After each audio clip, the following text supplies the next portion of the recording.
मेरी आवाज क्लियर है? काइंडली बता दीजिएगा।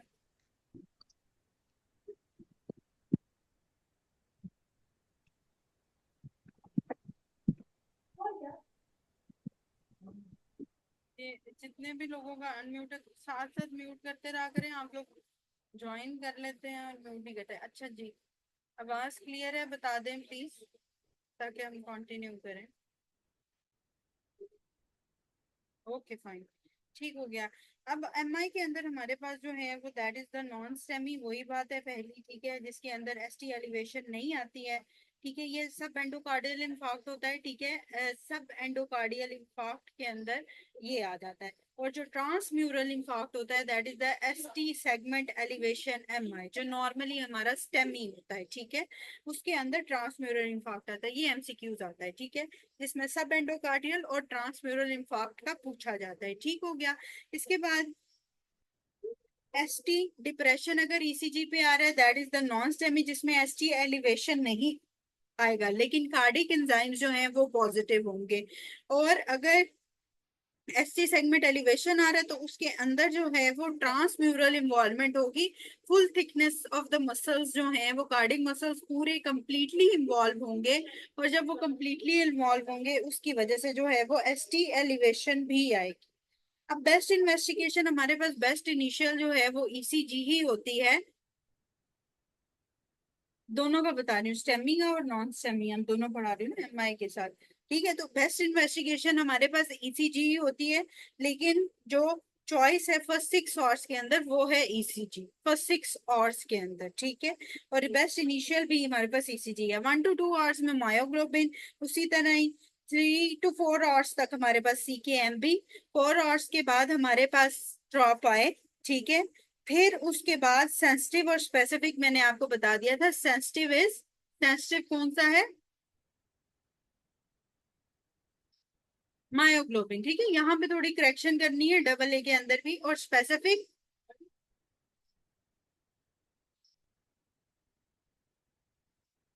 Specific one is trophy very good.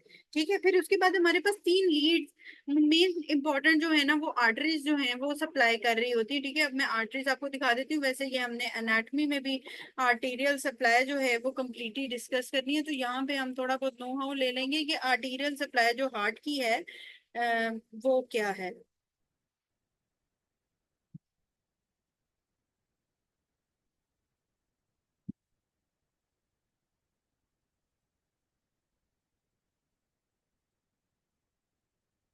ट्रॉप I specific है।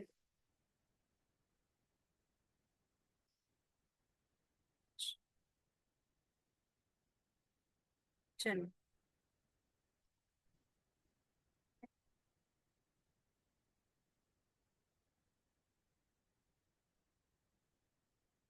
अच्छा, जो मेन हमारे पास वो है वो जो जो आ जाती है मेजरली जो कवर कर रही होती है main, right coronary artery and left coronary artery. ठीक है, जो लेफ्ट करोनरी आर्टरी है वो आगे से अपनी ब्रांच दे देती है लेफ्ट एंटीरियर डिसेंडिंग आर्टरी और लेफ्ट सर्कमफ्लेक्स आर्टरी। ये जो मार्जिनल लिखा हुआ है लेफ्ट सर्कमफ्लेक्स आर्टरी होती है।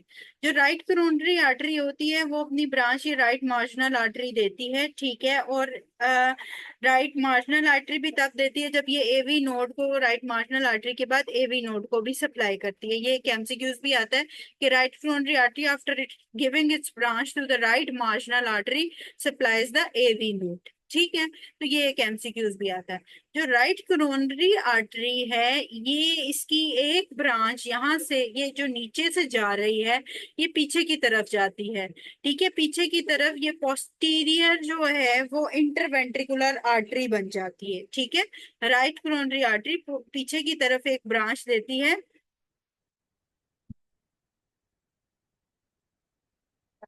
ठीक है, तो उसके अंदर क्या है कि राइट कोरोनरी आर्टरी जो कि पीछे की तरफ ब्रांच देगी अपनी, that is the posterior interventricular artery. And right coronary artery after giving its branch to the right marginal artery supplies the AV node. ये एक एमसीक्यूज बहुत ज्यादा आता है। ठीक है, उसके बाद जो लेफ्ट कोरोनरी आर्टरी है जिसने लेफ्ट इंटीरियर डिसेंडिंग आर्टरी देनी है, तो अगर इंटीरियरली इंटरवेंट्रिकुलर सेप्टम में पूछा जाए तो मेनली ये जो लेफ्ट एंटीरियर डिसेंडिंग आर्टरी होती है ये मेन सप्लाई होती है आगे फ्रंट की।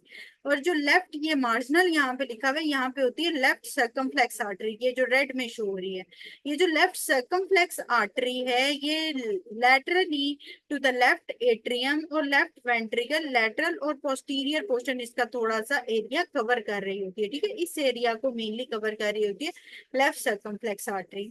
अब इन आर्टरी की ब्लॉकेज की वजह से हमारे पास एमआई कौन कौन से होते हैं, तो ये जो राइट कोरोनरी आर्टरी है इसकी वजह से आता है इंफीरियर वॉल एमआई, ठीक है, राइट कोरोनरी आर्टरी की वजह से आता है इंफीरियर वॉल एमआई, और लीड हमने देखनी होती है 2-3 AVF, ठीक है, इंफीरियर वॉल एमआई के अंदर हमने 2-3 AVF देखनी होती है और इसमें राइट कोरोनरी आर्टरी इन्वॉल्व होती है।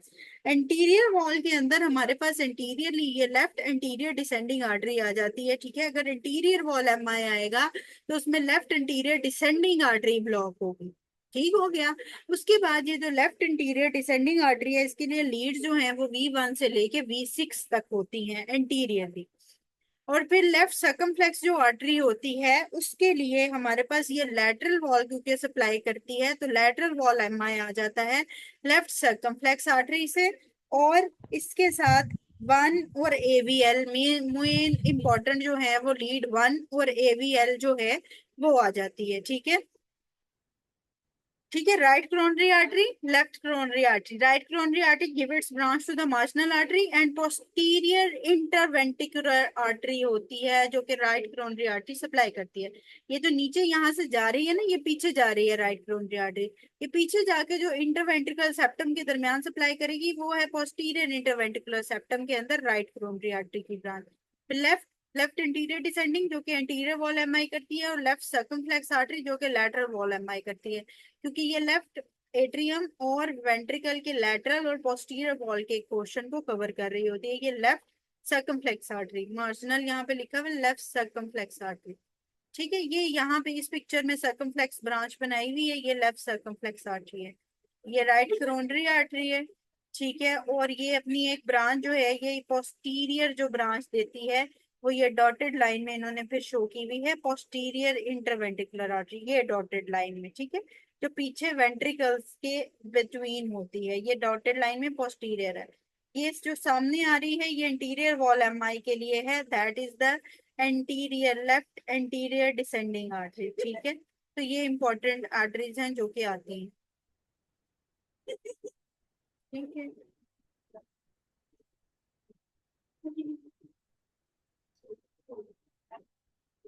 ठीक हो गया। तो ये इंफीरियर एंटीरियर और जो लैटरल वॉल है वो इन्हीं आर्टरीज के साथ इंपॉर्टेंटली आएंगी, ठीक है। फिर उसके बाद हमारे पास आ जाता है कॉम्प्लिकेशंस ऑफ हेमोरेज, ठीक है, उसकी भी हम एक पिक्चर देख लेते हैं। फर्स्ट एड की एक बहुत अच्छी पिक्चर थी मेरे पास पहले, वही दोबारा एक दिखा लेते हैं।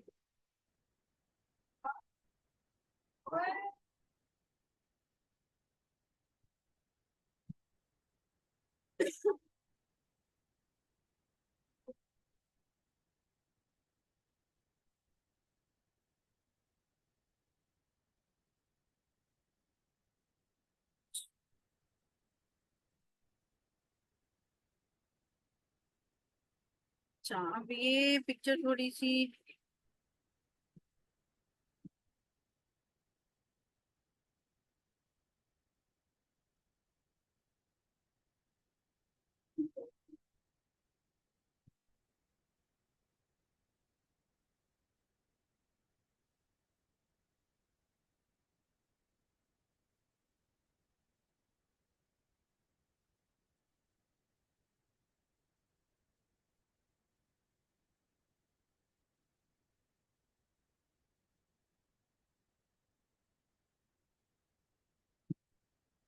चलो वो मैं साथ साथ बता देती हूँ, थोड़ी सी अगर ब्लर भी आ रही है तो ये मैं शेयर कर दूंगी। अच्छा कॉमनली जो ओक्लूडेड हमारे पास एमआई के अंदर आर्टरीज होती हैं वो हमारे पास लेफ्ट एंटीरियर डिसेंडिंग आर्टरी, फिर राइट कोरोनरी आर्टरी आ जाती है और आहर में हमारे पास सर्कमफ्लेक्स आर्टरी आ जाती है, ठीक है। तो ये तीन जो है वो कॉमनली जो हमारे पास आर्टरीज आ रही होती हैं वो तीन ये आर्टरीज आ रही होती हैं। सबसे majorly left anterior descending artery occlude होती है, फिर राइट कोरोनरी आर्टरी, उसके बाद हमारे पास सर्कमफ्लेक्स आर्टरी की बात आती है, ठीक है। अच्छा जो हमारे पास एमआई की कॉम्प्लिकेशंस आती हैं उसके अंदर क्या है कि जो हमारे पास विद इन 4 आवर्स आएगा, 4 to 24 आवर्स, ठीक है। 4 to 24 आवर्स ऑलमोस्ट हमारे पास जो मेजर एक चीज चल रही होती है दैट इज द अरिदमिया, ठीक है। वो ऐसे भी सुन लो, वैसे ये जो भी, ठीक है। जो 4 to 24 आवर्स हमारे पास चीज आ रही होती है दैट इज द एरिथमिया, ठीक है। इस दौरान हमारे पास जब इन्फ्लेमेशन हो रही होती है एमआई की वजह से, तो न्यूट्रोफिल काउंट जो है वो आपके पास शुरू शुरू के एक दिन के अंदर या 12 to 24 आवर्स के अंदर, 24 आवर्स में तकरीबन न्यूट्रोफिल काउंट भी जो है वो भी ज्यादा हो जाता है। जब हम इन्फ्लेमेशन पढ़ेंगे तो उसमें हम पढ़ेंगे कि न्यूट्रोफिल काउंट जो है इस टाइम पे ज्यादा होता है, ठीक है, 24 आवर्स के अंदर। और अरिथमिया की जो कंडीशन होती है, अरिथमिया मोस्ट कॉमन होता है ऑलमोस्ट 0 to 4 आवर्स की बात करो या 4 to 24 आवर्स की बात करो, अरिथमिया आफ्टर एम आई जो है वो बहुत कॉमन है। जी आवाज क्लियर नहीं है? पहले अगर कोई इस तरह मैसेज करे और अगर किसी एक पर्सन का प्रॉब्लम आ रहा हो तो उसको बता दिया करें कि क्लियर है या नहीं है। अभी ठीक है? क्लियर है तो वो मैसेज कर दिया करें साथ ही, ताकि उसको पता चल जाए कि मेरा इशू है। चलो ओके, ठीक है, ओके। अच्छा, तो क्या है कि हमारे पास प्रॉब्लम क्या आती है कि 0 to 4 आवर्स या 24 आवर्स, तकरीबन 24 आवर्स ही आप कंसिडर कर लें कि पोस्ट एमआई जो मेजर कॉम्प्लिकेशन है दैट इज द अरिथमियास, ठीक है। एमआई के बाद अरिथमियास पेशेंट को हो सकते हैं और इस दौरान जो है वो न्यूट्रोफिल काउंट जो है वो बढ़ जाता है। 1 to 3 डेज के अंदर हमारे पास मैक्रोफेजेस आ जाते हैं और फाइब्रिनस पेरिकार्डाइटिस की जो कॉम्प्लिकेशन है वो बहुत ज्यादा हो जाती है, ठीक है। फाइब्रिनस पेरिकार्डाइटिस 1 to 3 डेज के अंदर हमारे पास आ जाता है। फिर उसके बाद 4 to 7 डेज लिखा जाता है, लेकिन 14 डेज तक मैक्रोफेजेस और इसके अंदर कार्डिक टेम्पोनाड की कंडीशन जो है वो जनरेट हो सकती है, जिसके अंदर फ्री वॉल रप्चर होता है, जो कार्डिक मसल वॉल है वो रप्चर हो सकता है, ठीक है। तो पोस्ट एमआई जो 3 to 14 डेज है, डबल ए के अंदर 4 to 7 डेज उसको लिखा हुआ है, लेकिन 3 to 14 डेज नॉर्मली होते हैं, ठीक है। कार्डिक टेम्पोनाड की कंप्लेन आ सकती है या फिर हमारे पास जो है वो फ्री वॉल रप्चर आ सकता है, ठीक है। तो ये जो दो मेजर इंपॉर्टेंट जो चीजें हैं वो 3 to 7 डेज या फिर 14 डेज तक ऑलमोस्ट जो है वो कार्डिक वॉल रप्चर और टेम्पोनाड आता है। उसके बाद हमारे पास जो है वो एनोरिज्म आता है मोस्ट कॉमन, ठीक है।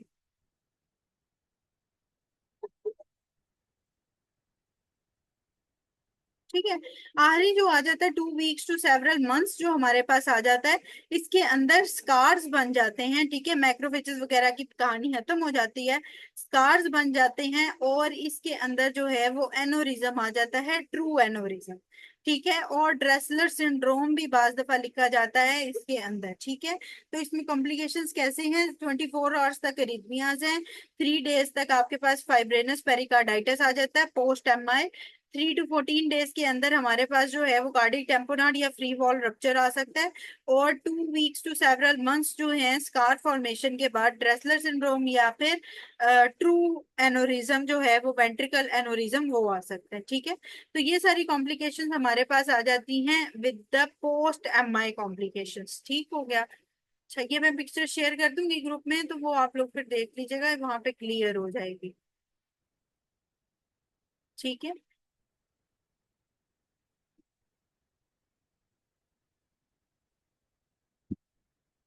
यहाँ तक किसी का कोई क्वेश्चन है?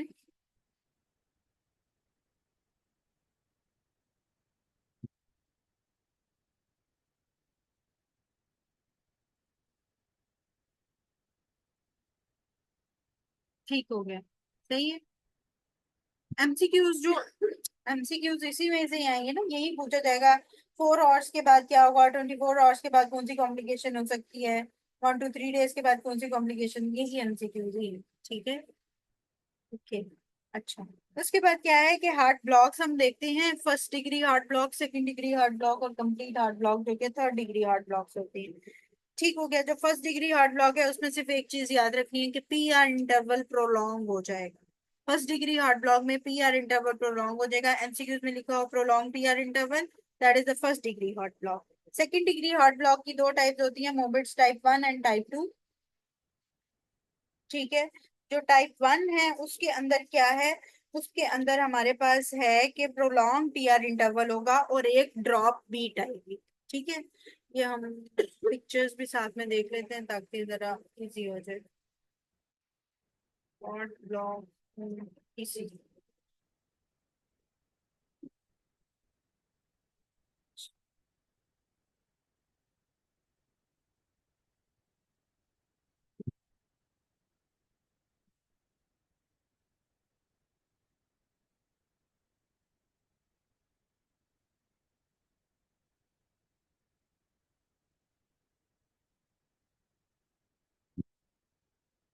ओके, जो PR interval first degree heart block में क्या होता है कि पीआर इंटरवल जो है वो इंक्रीज करता जाता है 0.2 मिली सेकेंड से। ठीक है, जो सेकंड डिग्री हार्ट ब्लॉक है उसके अंदर मोबिट्स टाइप 1 है, टाइप 2 है। टाइप 1 के अंदर पीआर प्रोग्रेसिव पीआर इंटरवल आएगा। ठीक है, और एक बीच में ड्रॉप बेट आ जाएगी। ठीक है, फिर पीआर इंटरवल इंक्रीज करेगा, फिर एक ड्रॉप बेट आ जाएगी। That is the Mobitz type 1 second degree heart block. Second degree heart block moments type 2 में पीआर इंटरवल फिक्स होता है लेकिन ड्रॉप बीट्स आ रही होती है। ठीक है, fix PR interval with drop beats, that is the second degree moments type 2। और जो last but not the least जो हमारे पास आता है दैट इज, ठीक है, ये होता है हमारे पास थर्ड डिग्री जिसके अंदर कंप्लीट हार्ट ब्लॉक होता है। इसमें पी वेव्स और क्यूआरएस का कोई भी हमारे पास लिंक नहीं आता, लेकिन पी वेव्स फिर भी ज्यादा आती हैं रादर देन द क्यूआरएस। और इसके अलावा इसमें जो वेंट्रिकल रेट होता है वो स्लोअर होता है एट्रियल रेट से।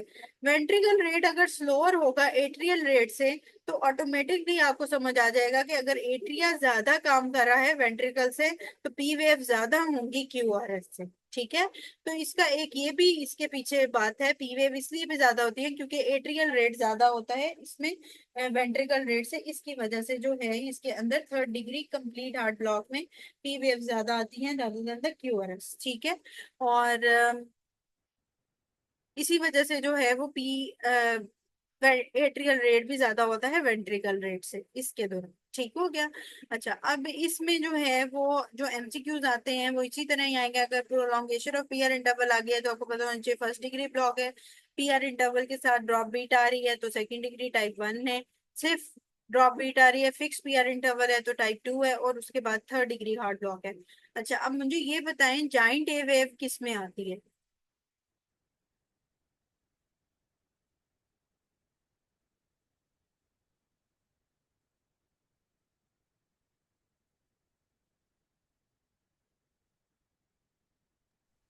एयर। कंप्लीट हार्ट ब्लॉक के अंदर। ठीक है, कंप्लीट हार्ट ब्लॉक। ठीक हो गया, कंप्लीट हार्ट ब्लॉक के अंदर आ जाओ।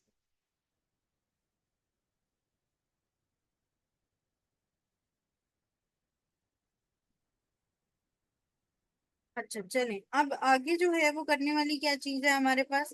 अम,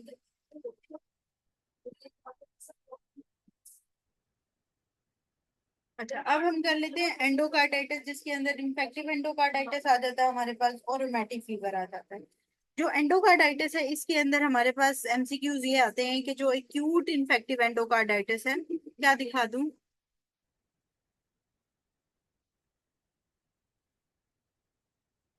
क्या देखना है।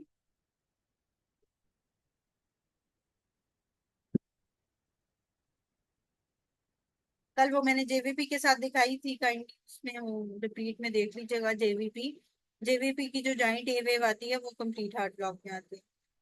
अच्छा, कार्डियोमायोपैथी इतनी ज्यादा नहीं आती, वो हम एमसीक्यूज के साथ ही डिस्कस कर लेंगे। ठीक। अच्छा, एंडोकार्डाइटिस और रोमेटिक फीवर के अंदर जो हमारे पास इंपॉर्टेंट एंडोकार्डाइटिस के एमसीक्यूज आते हैं, एक तो एक्यूट एंडोकार्डाइटिस किसकी वजह से होता है, सब एक्यूट किसकी वजह से होता है। जो एक्यूट होता है उनमें कोई हार्ट डिजीजेस नहीं होती हैं और वो स्टेफ ऑरियस की वजह से होता है। लेकिन जो सब एक्यूट इन्फेक्टिव एंडोकार्डाइटिस होता है उसके अंदर हमारे पास स्टेप्टोकोकस विरिडेंस इन्वॉल्व होता है। ठीक है, तो याद रखना है streptococcus viridans for the sub acute endocarditis and acute जो हमारे पास एंडोकार्डाइटिस है उसमें स्टेफ ओरियस है। ठीक है, एक ये बात। दूसरी बात फिर हमारे पास आ जाती है कि आईवी ड्रग यूजर्स में कौन सा होता है, तो वो ट्राइकस्पिड वॉल्व इन्वॉल्व होता है आईवी ड्रग यूजर्स में। ठीक है, जो ड्रग वाले पेशेंट्स होते हैं उनके अंदर, आईवी ड्रग यूजर्स के अंदर ट्राइकस्पिड वॉल्व इन्वॉल्व होता है। ठीक है, एक ये इंपॉर्टेंट पॉइंट जो बार बार पूछते हैं।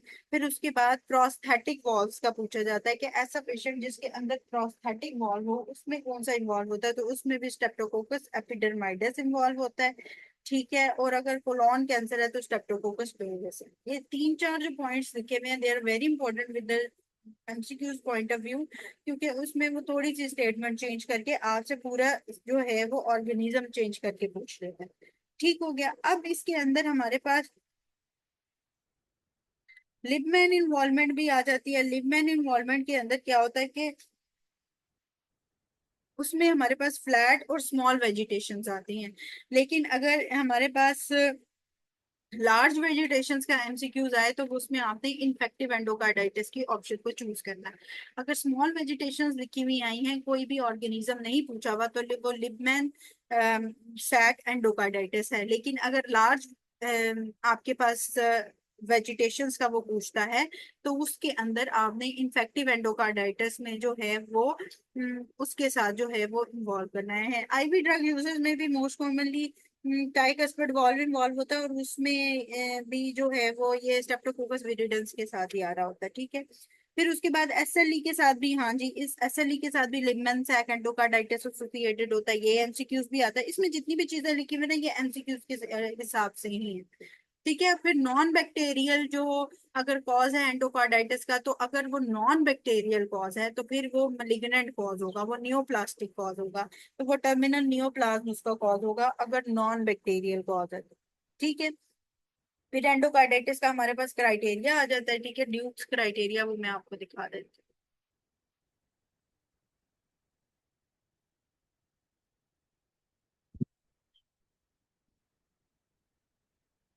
हाँ, जो नॉन बैक्टीरियल एंडोकार्डाइटिस है वो स्मॉल वेजिटेशंस हैं, और वो नियोप्लाज्म की वजह से होगा। बैक्टीरियल कॉज नहीं होगी तो फिर नियोप्लाज्म कॉज होगी ना, फिर कैंसर एक कॉज होगी।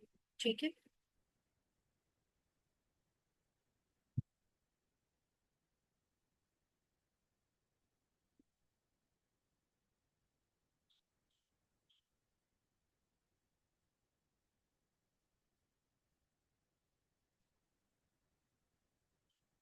ओके जी, this is the Duke's criteria. ठीक है। अच्छा, इसके अंदर क्या है हमारे पास के डेफिनेटिव है और पॉसिबल क्या कॉज है। डेफिनेटिव तो ये है कि दो मेजर क्राइटेरिया आप लें जिसके अंदर ब्लड कल्चर्स और एको आ जाती है। ठीक है, या फिर एक मेजर क्राइटेरिया, तीन माइनर ले लें, या पांच माइनर क्राइटेरियाज ले लें। ठीक है, ये तो डेफिनेटिव डायग्नोसिस यही है।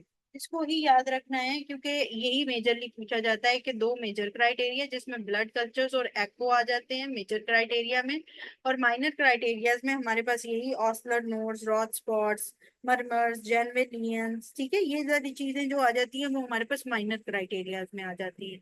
ठीक है, डिटेल में माइनर क्राइटेरियाज आपसे बहुत कम पूछे जाएंगे, वो नहीं इतना पूछते, लेकिन यू शुड नो कि जो मेजर क्राइटेरिया उसमें ब्लड कल्चर्स और एको आ जाएगा। और माइनर क्राइटेरिया अगर ऐड होगा डेफिनेटिव डायग्नोसिस में तो एक मेजर होना चाहिए और तीन माइनर, या पांचों के पांचों माइनर क्राइटेरिया जो हैं वो इसमें इन्वॉल्व होंगे। जी, एंडोकार्डाइटिस का ही है। ठीक है, तो एंडोकार्डाइटिस के अंदर हमारे पास जो है वो दो चीजें आ जाएगी, एक मेजर और एक माइनर क्राइटेरिया। ठीक है, तो उसमें जो है वो अगर दोनों मेजर आप कंसिडर कर रहे हैं तो ठीक है, एक मेजर और दो तीन माइनर आ रहे हैं तो ठीक है, और नहीं तो फिर क्या है, पांच माइनर है। ठीक है, तो ये उसकी जो डेफिनेटिव डायग्नोसिस बनती है वो इसी बेस पे बनती है। अब इसके अंदर जो है वो मेजर क्राइटेरियाज लिखे हुए हैं, ब्लड कल्चर और एको होती है फॉर द मेजर क्राइटेरिया। ठीक है, और माइनर क्राइटेरिया में pre disposition, fever, vascular phenomena, immunological phenomena. ठीक है, इसी के अंदर Roth spots, Osler nodes, Janeway lesions, ये सारी चीजें, अनीमिया। ठीक है, तो ये माइनर क्राइटेरिया। तो one major, sorry two major, one major, three minor and five minor. ठीक है, तो ये इसका सीक्वेंस होता है।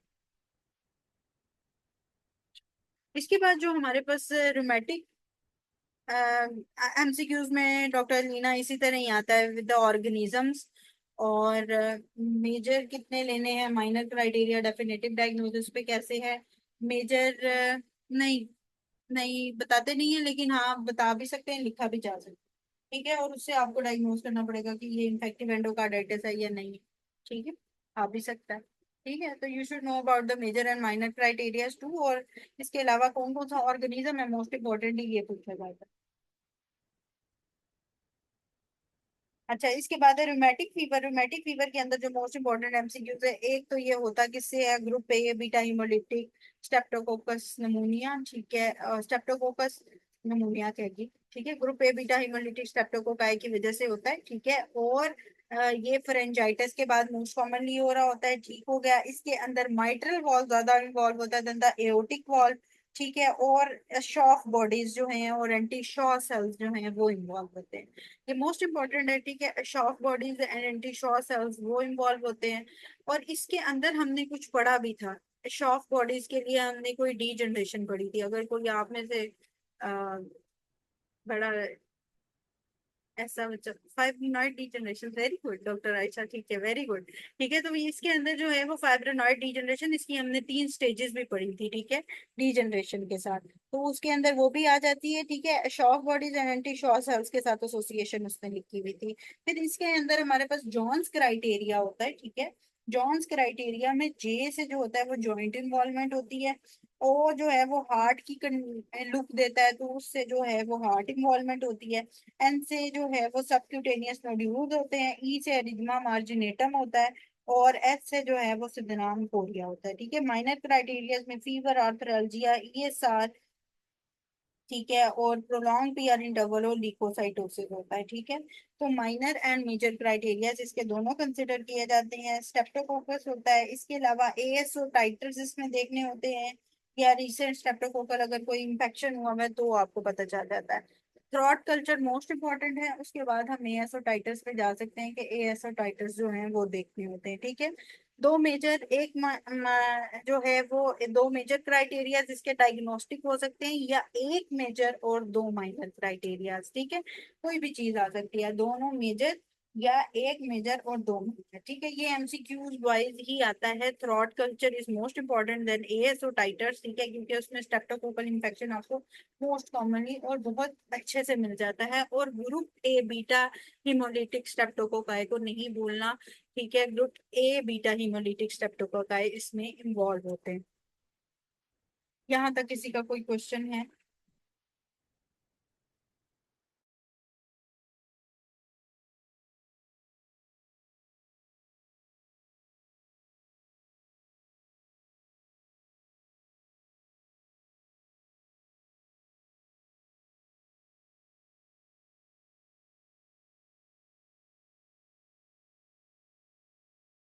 ब्लड कल्चर तो आएगा ही नहीं, और थ्रॉट कल्चर आएगा, और ब्लड कल्चर में नहीं आप जज कर सकते इसको।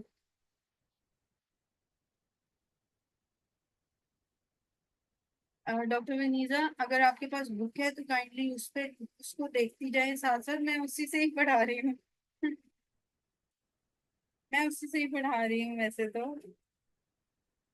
बुक के साथ साथ देखती जाए, वैसे तो कोई ऐसा वो नहीं है। I don't, you don't have book, अच्छा चले, चीजों को स्लो डाउन करके चल तो रही हूँ, थोड़ा सा स्पीड हो जाता है। अच्छा, बात समझ आ रही है वैसे? ठीक है, समझ आ गई है। ओके फाइन, अच्छा चलो। अब पेरिकार्डाइटिस है हमारे पास। नहीं, ब्लड कल्चर्स नहीं होते। हाँ, एंडोकार्डाइटिस के अंदर होगा ब्लड कल्चर, एंडोकार्डाइटिस में होगा। पीडीएफ मैंने शेयर की हुई है वैसे, काइंडली को। असल में ये होता है कि किसी ने कल मुझे कहा कि पीडीएफ आप यहाँ पे शेयर कर दें, तो मैंने बुक में और चीजें भी लिखी होती हैं, तो वो पीडीएफ में मैं नहीं लिख सकती एक्स्ट्रा चीजें ना, तो मुझे बुक से आप लोगों को गाइड करना इजी रह जाता है। चलो, ठीक है, ओके। अच्छा, पेरिकार्डाइटिस के अंदर हमारे पास एमसीक्यू जो आता है, उसके अंदर जो एक इम्पोर्टेंट एमसीक्यू, एक पॉइंट जिससे आप पिक कर सके कि ये जो पेरिकार्डाइटिस है उसके अंदर जो है वो हमारे पास आता है कि शार्प पेन होती है। ठीक है, एक बात, इंस्पायरेशन पे होती है, और ये रिलीव्ड हो जाती है इन द सिटिंग पोजीशन। ठीक है। अगर एओर्टिक डायसेक्शन की पेन होगी वो सिटिंग पोजीशन पे रिलीव नहीं होगी। पेरिकार्डाइटिस की पेन भी शार्प पेन होती है, शार्प टेयरिंग चेस्ट पेन होती है, लेकिन वो सिटिंग पोजीशन में ठीक हो जाती है। और पेरिकार्डाइटिस में फ्रिक्शन रब रब आती है। ठीक है, फ्रिक्शन रब, ये लफ्ज याद कर लें। फ्रिक्शन रब जो है वो पेरिकार्डाइटिस के अंदर आती है। ठीक है, शार्प टेयरिंग चेस्ट पेन ही होती है, लेकिन सिटिंग पोजीशन पे थोड़ी बेहतर हो जाती है। एओर्टिक डायसेक्शन के अंदर अलग पॉइंट्स हैं, शार्प टेयरिंग चेस्ट पेन हो सकती है, लेकिन अनइक्वल बीपी होगा। ठीक है, मीडियास्टिनल वाइडनिंग होगी, और सिटिंग पोजीशन पे ठीक नहीं होगी। ठीक है, तो एमसीक्यूज बहुत गौर से पढ़ना है। अगर बीपी में कोई भी आएगा तो उसमें आपको समझ आ जानी चाहिए कि ब्लड सप्लाई कंप्रोमाइज हो रही है। ठीक है, अगर ब्लड सप्लाई कंप्रोमाइज हो रही है तो वो एओर्टिक डायसेक्शन हो सकती है। हाँ, मफल्ड हार्ट साउंड भी हो सकती है पेरिकार्डाइटिस के अंदर। ठीक है, और फ्रिक्शन रब जो है वो आपको मिलती है। ये दो चार चीजें जो हैं। और दूसरा, वाइड स्प्रेड हो जाती है, एसटी सेगमेंट एलिवेशन होती है, पीआर डिप्रेशन होता है, PR depression with the pericarditis. ठीक है, पेरिकार्डाइटिस के साथ पीआर डिप्रेशन मोस्ट कॉमन है, जो ये किसी और डिजीज के अंदर आपको पीआर डिप्रेशन नहीं होता। ठीक है।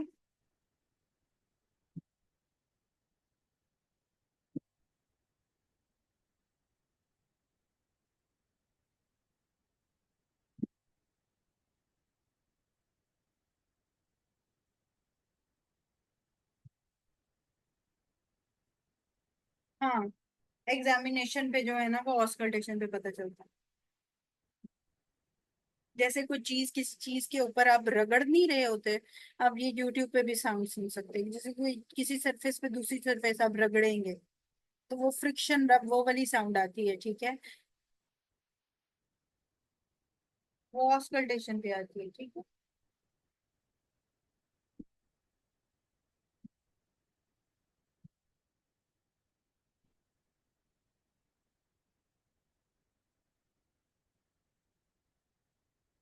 अच्छा, इसके बाद हमारे पास जो इसके अंदर हमारे पास जो लिखे हुए हैं विद द कार्डिक ट्यूमर्स, बस एक एमसीक्यूज कार्डिक ट्यूमर्स का, वो मायोक्सोमा जो कि मोस्ट कॉमन है बड़ों में, और रेब्डोमायोसार्कोमा जो कि बच्चों में कॉमन है। और मायोक्सोमा की सबसे ज्यादा प्रेजेंटेशन लेफ्ट एट्रियम में आती है। ये दो बातें मोस्ट कॉमनली पूछी जाती हैं। ठीक है, और रेब्डोमायोसार्कोमा बच्चों के अंदर मोस्ट कॉमन प्रेजेंटेशन है कार्डिक ट्यूमर्स की।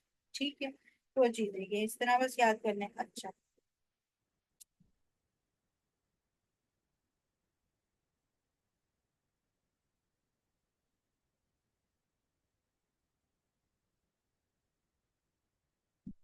इसके अलावा कार्डिक टेम्पोनार्ड का अगर जिक्र किया जहाँ पे मैंने पहले, तो कार्डिक टेम्पोनार्ड कितने डेज पे हो रहा था आफ्टर एमआई?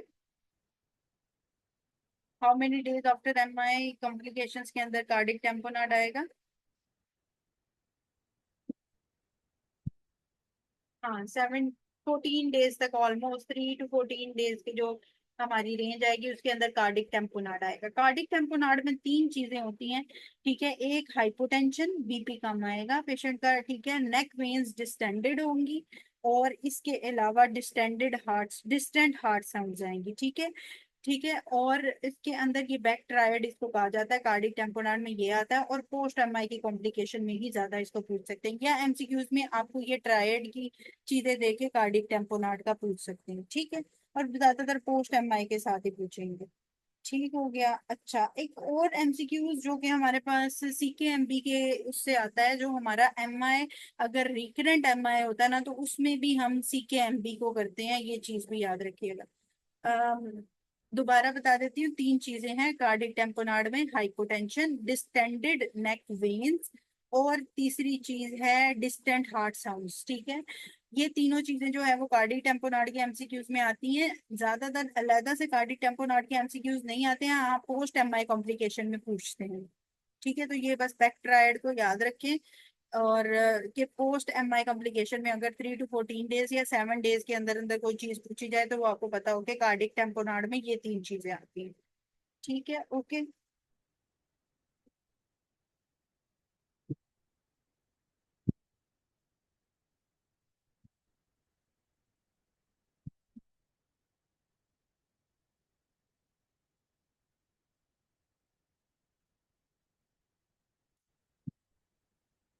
ट्यूमर के अंदर दो ही चीजें हमारे लिए आती है। मैक्सिलोमा जो है वो अडल्ट के अंदर आता है, जो कि लेफ्ट एट्रियम को इन्वॉल्व करता है, और रेब्डोमायोसार्कोमा जो कि बच्चों में आता है,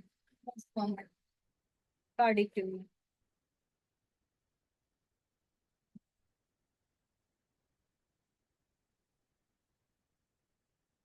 चलें।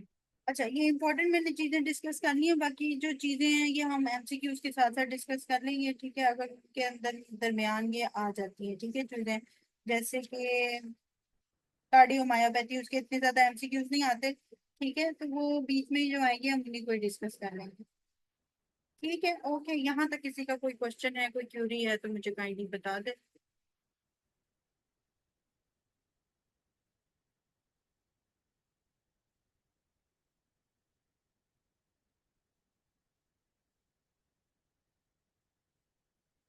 ठीक है, एमबी।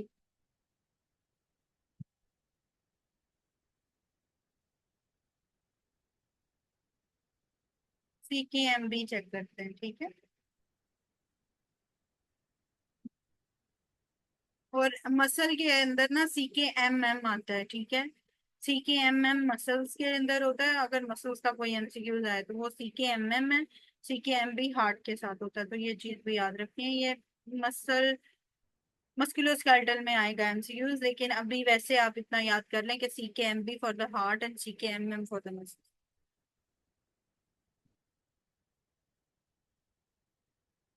साइनोटिक और एसाइनोटिक ये वही चीज है जो हम ऑलरेडी कर चुके हुए हैं। 299 CVS।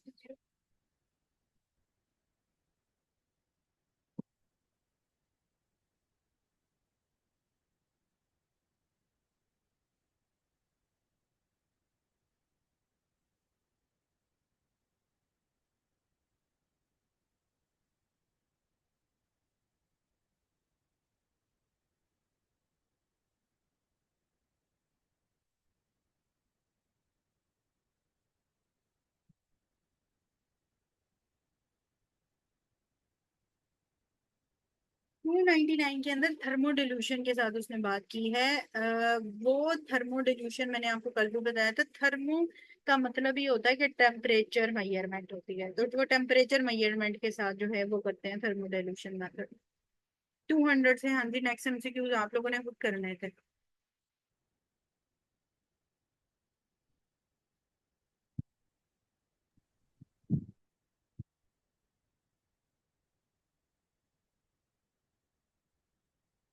हाँ, उसमें कोई क्वेश्चन हो तो वो मुझसे पूछें, ठीक है। अब वो उसमें प्रैक्टिस करें ताकि जो रिपीट है वो भी आपको पता हो।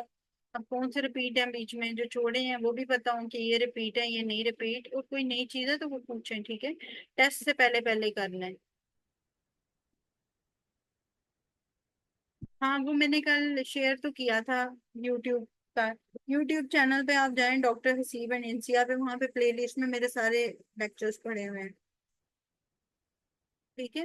उसके अंदर प्लेलिस्ट में, मेरी प्लेलिस्ट में चले जाए, वहाँ पे पड़े हुए हैं।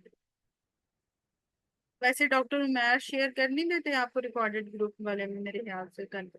उनको मैं कह देती हूँ, वो कर देते हैं। ओके, ठीक है, फिर अल्लाह हाफिज। कल हम इसके एमसीक्यूज करेंगे, और फिर जो है वो परसों आपका टेस्ट होगा, ठीक है। ओके, अल्लाह हाफिज।